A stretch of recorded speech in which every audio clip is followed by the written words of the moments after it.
Hi, lovelies. For those of you that don't know me, my name is Sarah Martucci. I'm a psychic medium, certified crystal healer, paranormal investigator, Sasquatch enthusiast, the Duchess of Donuts, and the list goes on. And for those of you that are new here, this is the free weekly reading. This is where I pull 3 piles of cards. First, I kind of talk about the astrofuckery, then the 3 piles of cards, and then I interpret those piles for you to see what the energy is this week, how we can work through it, how we can find a way through. Just knowing that we've got this, no matter what the fuck goes down. All right, you guys, so we do have a new moon coming up this week on the 6th in the sign of Libra. And like we've been talking all this week and the past week and a half around Libra season, this really focuses heavy on our relationships. With the new moon, this also talks about new beginnings. We're planting new seeds. We're starting something new here. So new beginnings around our really important relationships. Maybe we're finding balance there. Maybe we're letting some people go. Maybe we're bringing some people closer. Whatever happens here, let it bring the balance. When in doubt, ask yourself, how can I find balance within this relationship? One of Libra's mantras is we versus me. The opposite to Libra is Aries, who is very me-centered. Libra is very we-centered. So Libra's really big focus is finding the peace, making sure that everybody's happy as much as humanly possible, a lot of times at their own detriment. So don't do that. That's actually probably the worst thing you could possibly do, is to start a brand new cycle at a new moon around imbalance. Making sure that you don't get your say or your feelings or your part in this relationship, whatever it may be. So sit down, maybe even look at your chart, your natal chart, see which house rules Libra for you. That way you also too, you can know where Libra is going to be or shine its heaviest themes. For me, it's in my 3rd house. So this is around my communication, making sure that when I communicate, it's balanced, it's fair, it's peaceful as much as humanly possible. Also being in Aries, those are very difficult things for me. I feel how I feel, and a lot of times can't help myself, and shit just flies the fuck up out of my mouth. So it's been a lifetime, 38 years of it, of learning how to speak peacefully, how to say my piece peacefully. Again, keeping things fair and balanced, not going to the extremes. I also was brought up in a household that went to the extremes. So reeling back from that, seeing that everybody's a mixture of, nobody's all good or all bad, and making sure I communicate that in the way that I speak, not only to other people, but with myself as well, the way that I speak to myself and I look and view myself too. So communication's a huge one for me this week, especially around this new moon, and communicating in a different way that maybe truly gets my words across, the way that I'm hoping that they're heard. Now, I can't make everybody hear my words the way that I want them to. So there is an understanding here that sometimes no matter what you do, people might not be able to hear what you're saying. That all depends on them and where they're at as well. All that you can do in any situation forever and always is take care of yourself and the way that you are handling things. So as long as you focus on that, you tune back in, you make sure that your needs are getting met, you're communicating the best way possible. Because also Libra is an air sign, and so communication is huge for them. Not only exchanging information, but gathering information. Sometimes gossip, a lot of times gossip, doling it out, doling out the information. They love to be teachers. They also love to absorb information and learn new things, especially around, because Venus rules them, love, beauty, music, art, anything that makes them feel beautiful, and they are surrounded by beauty, and everything feels, the atmosphere needs to be just right. Girl, look, do y'all know a Libra? They always need to set the scene, okay? So just make sure this week too, again, whatever we're doing here around this newness, especially around relationships, no matter what house this sits in for you, make sure that we're fair, we're balanced, we're being honest about what's going on, and peaceful as much as humanly possible. Just the worst thing you could do is at the detriment of you. So if you got to say something, say your piece, just do it as gently and kindly as you possibly can.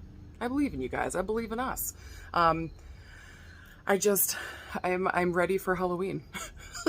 I'm ready for Scorpio season. This is like one of my favorite seasons, one of my favorite months in the whole year. So that last week too, I'm ready to get through this first half of October. It's been difficult. It's been hard.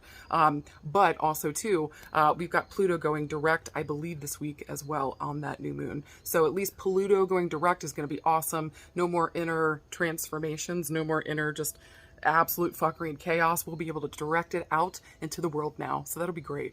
So that'll be great. I don't know about you guys, but I'm at least excited for that. So yay for Pluto going direct. The rest of the planets should be catching up soon here. We had like 6 in retrograde. So hopefully they should all be going direct here in October and November. So hold on tight, y'all. Hold on fucking tight. Hold on to your panties. All right. Next scene, or the next screen, is going to be the 3 piles of cards. You guys choose any and all piles that you're drawn to, and then after that, I'm going to interpret each pile. Let me know how this goes for you guys. Let me know if your cards resonate for you, and I'll see you guys in a second.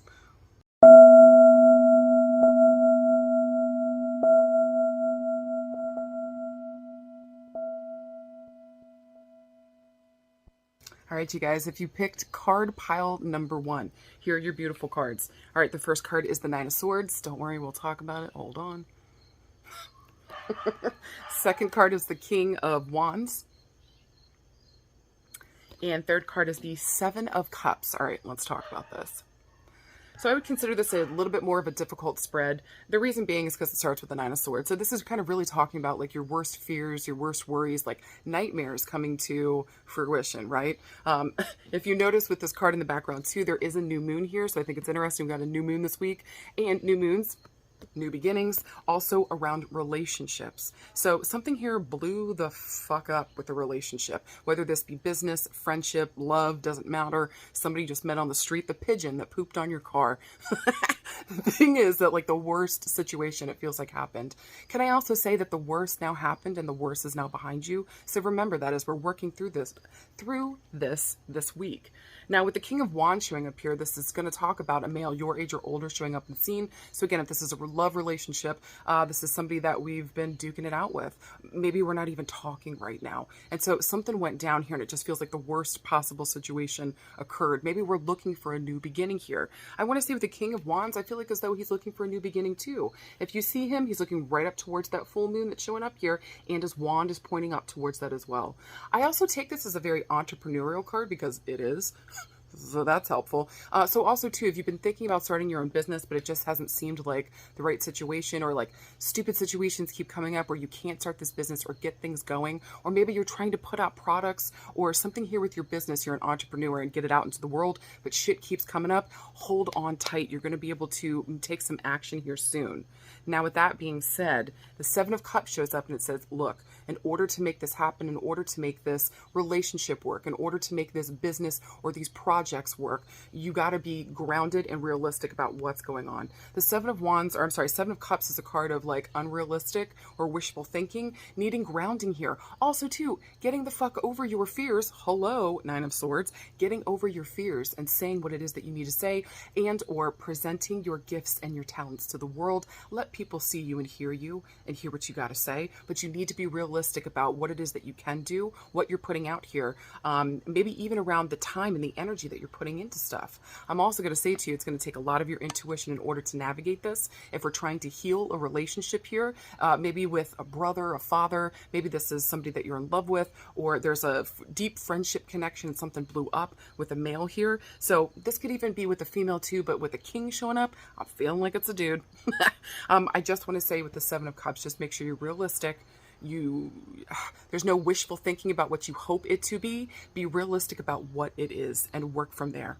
And just know that you can overcome anything as long as you face those fears and you say to yourself that I'm now ready, and I'm also ready to be grounded and realistic. I know what I can handle. I know what that person can handle and what they're capable of. And then we can meet somewhere beautiful in the middle in order to get things done, heal the situation, or get our projects out into the world. Well done, guys. All right, you guys, and if you picked card pile number 2, here's your beautiful cards. This was a heavy hitter this week. The first card that you got is a major arcana card. I want major change, major evolution, major movement forward. You got the Emperor. The second card is another major arcana card. You got oppression, which in other decks stands for the devil. And the final card you got is another Major Arcana card, and you got the Empress. Holy fuck. Let's talk about this. Now, I want to say, first starting off, the Emperor and the Empress are the ultimate king and queen card, and they belong together. These guys belong together. But with oppression in the middle of them, can I say that a lot of times when the devil shows up, there's a lot of passion. There's a lot of passion here for each other. There's a lot of sexual tension or a lot of sexual power between them.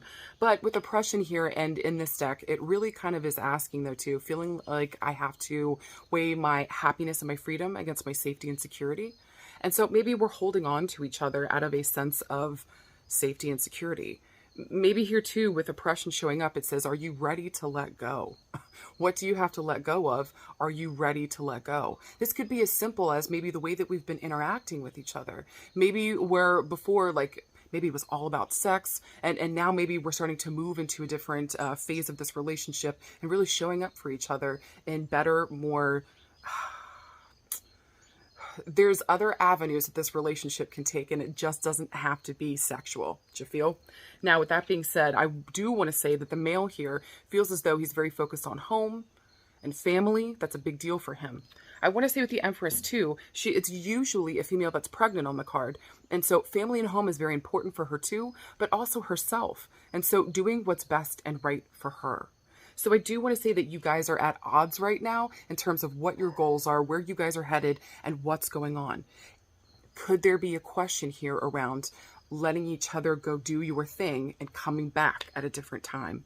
That's kind of what it feels like to me. And I can feel everybody being like, fuck you, Sarah, how dare you even say that? Now, another interpretation of this could be, hey, guess what? Maybe we just need to fucking talk about what our goals are and where we're both kind of headed here. And so if we really are a good match, are we seeing things eye to eye? Are we just letting like the sex talk instead of like us actually communicating? Are we letting like our safety and security keep us together when really freedom is what we both need in order to move forward in our own lives? This could, again, just be as simple as maybe the female, for example, needs to go and start her own business. While the male says that he wants to stay home and take care of the kids. But the male's been working really hard. The female's been staying home when you guys should be switching situations here. Do you see what I'm saying? So sit down, communicate what your goals and your needs are so that you guys can see whether or not this is something that we should hold on to or we should be going our separate ways. This feels like we're at a crossroads within this relationship. But again, I do want to say that you guys genuinely care about each other. You guys are a perfect match, to be honest with you. And there is passion. There is passion to be had, okay? But a relationship can't just last on passion. There has to be good friendship there. There has to be communication. There needs to be a real, true, deep connection. Now, do I feel like that's possible here? 110%. But again, we got to communicate. So make sure this week within whatever passionate relationship you have, again, whether this is, maybe this is with you and your business, maybe this is you and a partner, maybe this is you and somebody that we've been talking to on the interwebs, whatever it is here, sit down and make sure that your goals are aligned. And if not, how do we get into alignment, or do we need to let each other go so that we can do our own thing? Just know that whatever is meant for you cannot miss you. This might even be the right person, wrong time situation. So feel into it. What do you need? Stand up for your needs and speak your truth. You got this. All right, you guys, and if you picked card pile number 3, here are your beautiful cards. First card is the 5 of Wands. Second card is a Major Arcana card. Talk about major change, major evolution, major movement forward. You got the Wheel of Fortune. And the final card you got is the Page of Swords. All right, so I do want to say with the 5 of Wands showing up here, I love saying this to people.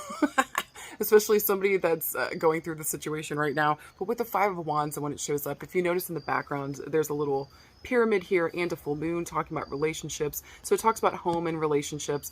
So this can either talk about, I want to say, the home situation right now or the work situation. Because sometimes we're at work so much it feels like home. Where we're at odds with the people in there. So maybe this has to do with like house renovations. Maybe we're thinking about moving, but the other person doesn't want to move. Whatever the fuck's going on here at home or at the work, it just feels as though we keep kind of hitting a brick wall here. I want to say with all that air, all those clouds in front of everything too, somebody here doesn't have all the information that they need.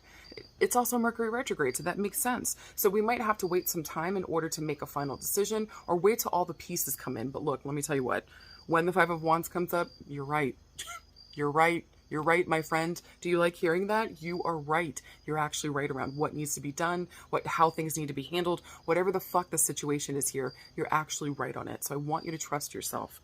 Now, with the Wheel of Fortune showing up here, this is really going to talk about cycles. And so maybe you've been thinking lately, like you've been thinking about the past, leading up to this situation. We keep finding ourselves here. Maybe we keep fighting about the same fucking thing. Or maybe at work, the same dumb shit keeps coming up and it just won't fucking stop. And so it seems like things get okay for a while. Like there's a blow up, things, get stupid. Then all of a sudden everything's okay. And then everything's dumb and stupid again. And it just keeps going around in this circle. Maybe you went off the fucking gerbil wheel. You know what I'm saying? So I want to say this week too, with the Wheel of Fortune showing up, really sit down and look at the cycles within your relationships, both at home and at work. There's something important happening here. Do we need to jump off the wheel? Can this just be tweaked by communicating what it is that we need? Maybe we can even say, hey, I keep noticing that this is going on. How do we stop this crap? Because it's like exhausting and stupid and we can't seem to move past it, right? So the Page of Swords kind of comes in as like, hey, guess what? Take a leap into the unknown. Now's the time. A lot of times too with this Court card, the Page is kind of talking about a person, either male or female. Usually with pages, it's usually a female, your age or younger, showing up in the scene. This could be a kid saying, hey, you got this. Maybe this is one of your kids saying like, mom, do what the fuck is best for you. Mom or dad, do what the fuck is best for you. Or like maybe that they notice it too. Maybe this is a fight with a kid. With one of the kids that you got at the house. Or maybe at work, this is with somebody new, or this is a younger employee, somebody that we just keep seriously having issues with. And so how do we get off the fucking gerbil wheel? Now, again, this card is saying, take a leap into the unknown. Do not be afraid of what's going to show up next, that you've got this. I also just told you, you're fucking right. So pay attention to how these cycles keep happening. How can we stop that this week? How can we do something different? How can we take what we've learned and what we are seeing with what's happening in our situation and do something better for ourselves? So just know with the Page of Swords, you're going to have to be clear. You're going to have to be open around what it is that you want and what you're no longer going to deal with anymore. Just know that you're in the right and that you've got this. I believe in you and I believe in your vision. Trust that. All right, you guys, thank you so much for joining me again this week. You guys fucking rock. Let me know if your card pile resonated for you. Any and all feedback helps me to grow. Do you guys also like my makeup? I'm loving it. I'm loving it. And my earrings, aren't these freaking cool? So yeah, you guys, I hope that you enjoyed. I will talk with you guys soon. Let me know how it was. Bye.